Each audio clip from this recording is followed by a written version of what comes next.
আসসালামু আলাইকুম। প্রতিবাদ কণ্ঠ টেলিভিশনের পক্ষ থেকে সবাইকে স্বাগতম। আপনাদের সাথে আছি আমি মোহাম্মদ মুমিনুল ইসলাম।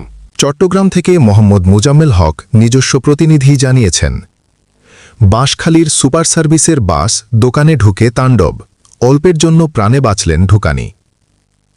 চট্টগ্রামের আনোয়ারা উপজেলায় ভয়াবহ এক সড়ক দুর্ঘটনায় একটি দোকান সম্পূর্ণ লণ্ডভণ্ড হয়ে গেছে।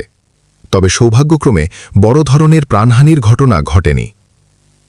রবিবার ১১ জানুয়ারি ২০২৫ আনুমানিক দুপুর ২টোর দিকে আনোয়ারা উপজেলার বরুমচড়া রাস্তার মাথা এলাকায় এ দুর্ঘটনা ঘটে।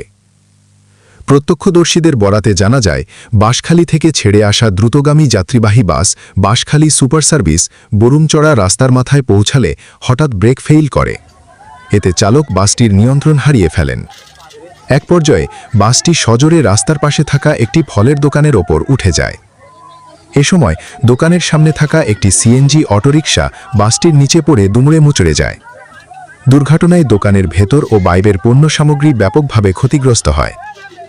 ঘটনার মাত্র ১ মিনিট আগে দোকানি দোকান থেকে সরে যাওয়ায় অল্পের জন্য তার প্রাণ রক্ষা পায়। দুর্ঘটনার পর স্থানীয়রা দ্রুত এগিয়ে এসে পরিস্থিতি নিয়ন্ত্রণে আনেন। খবর পেয়ে পুলিশ ঘটনাস্থলে পৌঁছে যান চলাচল স্বাভাবিক করেন। এই ঘটনায় এলাকায় আতঙ্ক ছড়িয়ে পড়ে।